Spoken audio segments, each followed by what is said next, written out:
இங்கே பாருங்கள் தம்பியை பாருங்கள். உதயநாத் தம்பின்னு சொல்கிற தம்பியை வந்து உதயநாத் தம்பி நீ சொல்கிறியாடான்னு சொல்லி இவர் அடிச்சிருக்காங்க. என்னடா ஆச்சு? ஆஃபீஸில் டீ கடைக்கு வரும்போது காரில் ஒரு 3 பேர் தான் இந்த வரைக்கும். ஆக்சுவலாக வீடியோ பார்த்துருப்பீங்க.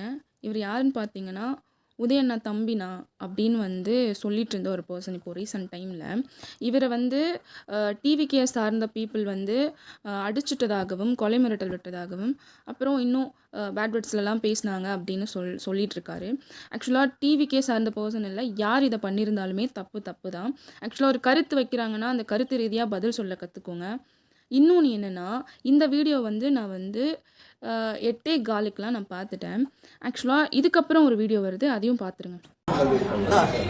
போயிட்டு ராப்பரில் வந்தேன், ஆஃபீஸ் வர நைட்டு திரும்ப வந்தேன்.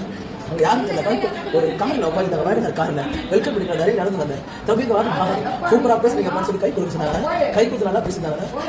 அப்புறம் அந்த கருப்பாக விஷயம் இதுதானே பேசினது. ஆக்சுவலாக பார்த்துருப்பீங்க. அந்த வீடியோவில் இந்த பர்சன் எந்த அளவுக்கு வந்து ஒரு மாதிரி பேசுகிறாங்கன்னு நீங்கள் பார்த்துருப்பீங்க. அவங்களுக்கு மூட் ஸ்விங் ஆகுதுன்னா அதுக்குள்ளே அடுத்த கட்ட நடவடிக்கையை தான் நீங்கள் எடுக்கணும். நீங்கள் என்ன பண்ணுறீங்க தெரியுமா? ஒரு ஃபோன் எடுத்துகிட்டு போய் அவர் முன்னாடி வச்சு சொல்லுங்கள் ப்ரோ. அவர் வந்து ஒரு மாதிரி பாதிச்சே இருந்தாலும் அவருக்கு வேண்டியது ஃபஸ்ட்டு ரெஸ்ட்டு.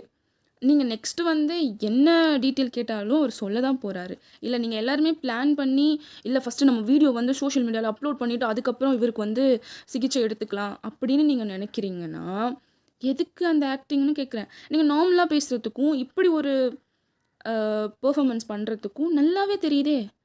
நான் திரும்பவும் சொல்கிறேன், இந்த மாதிரி யார் பண்ணியிருந்தாலும் தப்பு தான். நான் வந்து அதுக்கு எதுவுமே நான் சொல்ல போகிறதில்ல.